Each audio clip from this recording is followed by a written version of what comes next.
Well, the trip we started in June, we're ending today. And I want you to take just a moment thinking about how many things have changed since early June.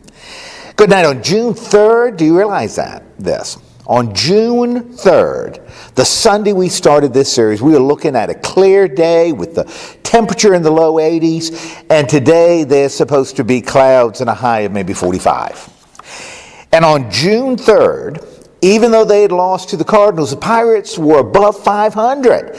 And they actually had a better record than the LA Dodgers, and now the Dodgers are going to the World Series. And as to politics, man, this may be dramatic.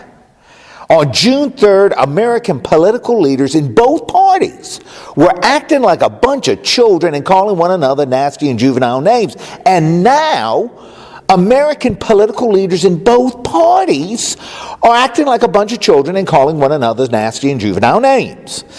Well, I guess some things haven't changed at all. My point is that we've covered a lot of ground since the beginning of summer to the middle of fall. And this morning, we're going to wrap it all up. These lessons drawn from what Jesus taught his disciples during the Sermon on the Mount, a series we called Kingdom Living. And as I've done in most of the passages, we're going to close the book by answering three questions. First, we're going to consider what Jesus has called us to do. Second, we're going to talk about why that should be important to us. And third, we're going to look at how we might actually do it. And then we'll be done. Kind of has a nice ring to it, doesn't it? Of course, when we're talking about the Sermon on the Mount, Jesus taught a whole bunch of stuff here, right? And I got to tell you, it's more than I can remember. But you know, I think remembering what he taught becomes a little easier when we sort of break it into four themes, all focused on the word change. You see, first in these lessons, I think Jesus was challenging us to change the way we look at our world and ourselves. And that's what he was getting at when he called all those people blessed, fortunate, favored by God. You see, when we're talking about folks who are poor in spirit and who mourn, those who are meek and who hunger and thirst for righteousness, those who are merciful and pure in heart and peacemaker, man, even those who are persecuted, not only should they know that God will take care of them, but so should we. And as to how we see ourselves, man, we are the salt of the earth and the light of the world. And it's important for us to recognize that folks will understand God through how his light is reflected by us. You see, first, Jesus challenged his disciples then and his disciples now to change the way we see ourselves and our world. And second, I think he taught us that we also need to change the way we treat others. And that change has to start with us. For example, it's wrong for us to ignore, much less to justify our anger, to pretend morality either applies to the other guy or is an idea that no longer is relevant in our modern society. That's just not right, not according to Jesus. And that makes sense because remember, we are the salt of the earth. And when it comes to attitudes like integrity and generosity and love, according to Jesus, working these into our relationships, well, that, let's just say it can't be optional for a follower of Christ. Why? Just remember, we're the light of the world, whether we want to be or not. You see, second, Jesus taught, if this isn't already in our line of vision, we just may need to adjust the way we treat others.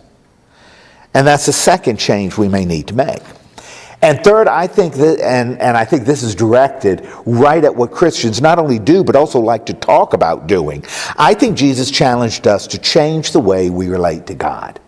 And I hope you remember he focused on three spiritual disciplines: giving, praying, and fasting. And he didn't hold any punches when he said that if we're going to do any of those things for attention, or to get praise from people we want to impress, well, that's all we're going to get.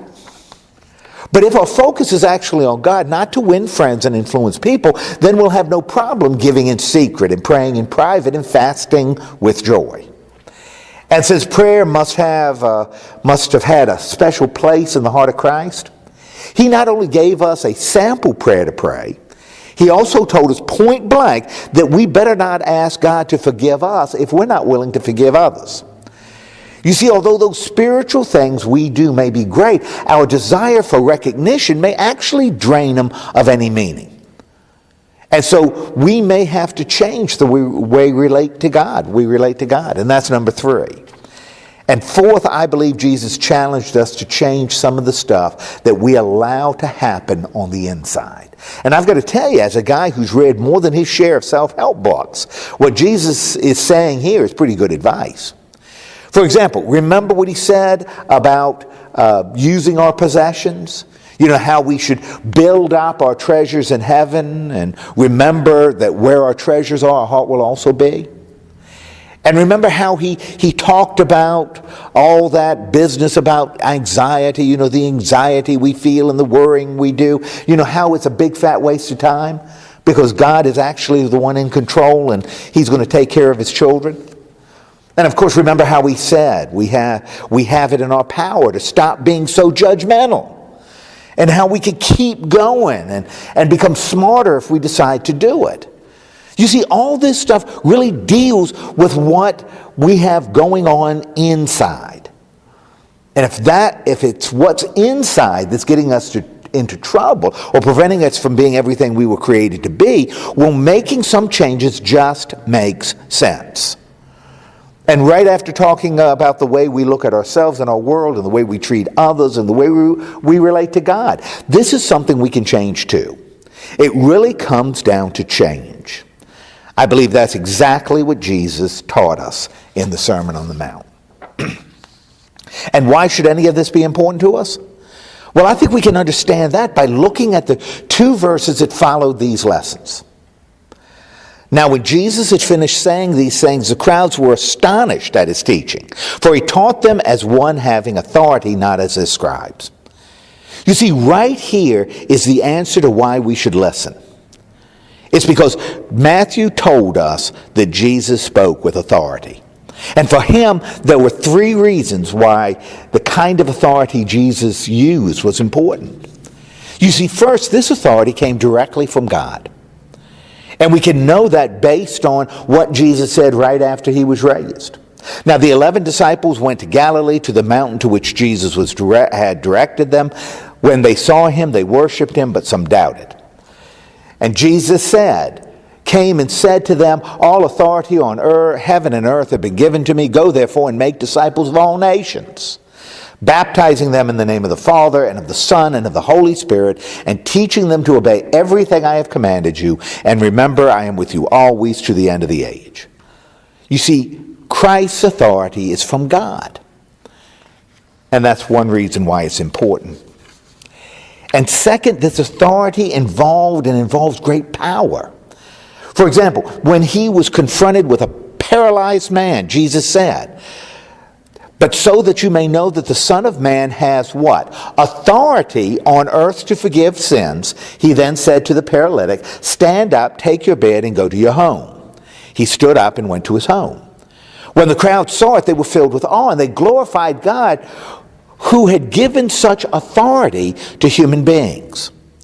You see, the authority Jesus used, the authority that stands behind the Sermon on the Mount, involves great power. And that's also why it's important.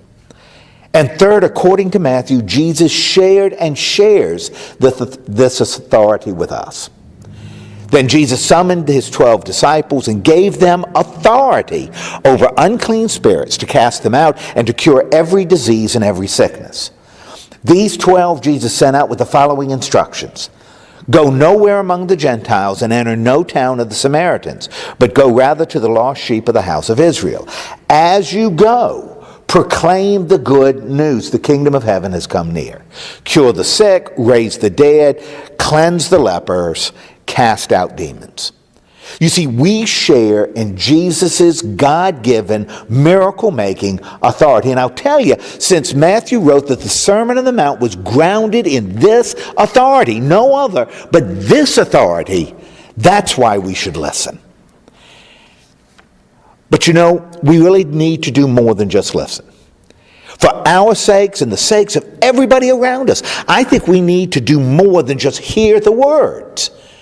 But how can we do that? How can we do more than just listen? I mean, how can we avoid that uncomfortable trap of reading all this stuff and then turning the page and going on to something else? Well, I think that's possible when we make the decision to do three things. For example, we could certainly decide to remember what Jesus taught. And if we forget, we can sure read it again right there in our Bibles, Matthew chapter 5 through 7. Man, we can decide to remember. And then we can decide to apply what he said to ourselves. Of course, this may be a little uncomfortable. I recognize that. Because let's get real, we generally don't like to think we're the kind of people who may need to change. But unless we have the openness and the courage, and of course the faith to accept that, as Paul wrote, God proves his love for us in that while we were sinners, Christ died for us, man, we're going to get stuck. And because of that, some change might be just what the doctor ordered. You see, we can decide to apply this to ourselves.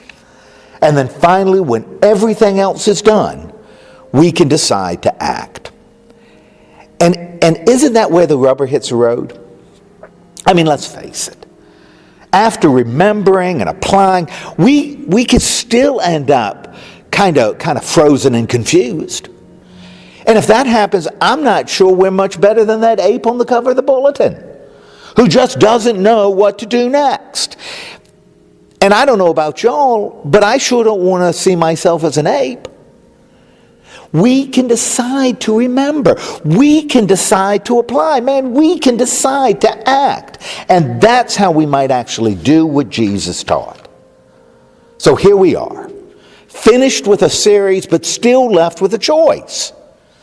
You see, right now we have the power to do absolutely nothing and just move on to the next series. And if that's our choice, I'll guarantee we won't have to worry about any kind of godly growth or spiritual maturity. Trust me, we will stay exactly as we are, God's frozen people. Now that's what we can choose to do.